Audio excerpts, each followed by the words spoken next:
Mastering exceptions, the quirks of English suffixes. Hello language learners. Today we're going to delve deeper into the world of English vocabulary. Specifically, we'll focus on one of the more complex parts of English spelling, the exceptions and irregularities when adding suffixes to words. These may be a bit tricky to grasp, but with our help, you'll get the hang of it in no time. In English language, exceptions and irregularities are words that do not follow the regular spelling rules when adding suffixes. You might think you've understood a rule perfectly, only to encounter a word that completely disregards it. These exceptions can make English a challenging language to master, but they also make it interesting. Let's jump into some of the most common irregularities you'll find when adding suffixes. 1. Doubling the final letter. Some words require you to double the final consonant before adding a suffix. But there are exceptions. For example, travel becomes traveling or traveling, depending on whether you're using American or British English. 2.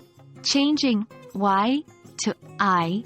Generally, when a word ends in a consonant followed by Y, we change the Y to I before adding a suffix. However, this rule does not apply when the suffix begins with I. For example, copy becomes copied, but copy becomes copying, not copying.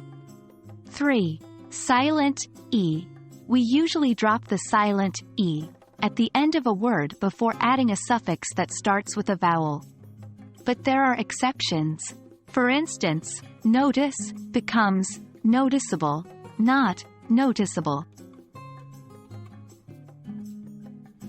Here are some tips to handle these exceptions. 1. Practice. The more you read and write, the more familiar you will become with these exceptions. 2. Look up words. If you're unsure about a spelling, check in a dictionary. 3. Learn from mistakes. It's okay to get things wrong. Making mistakes and learning from them is an important part of language learning. So there you have it. Exceptions and irregularities when adding suffixes can certainly be challenging, but remember that even native English speakers sometimes struggle with these. Don't be discouraged. Practice, patience, and persistence will help you master these nuances. As always, keep learning, and we'll see you in the next video. Happy studying!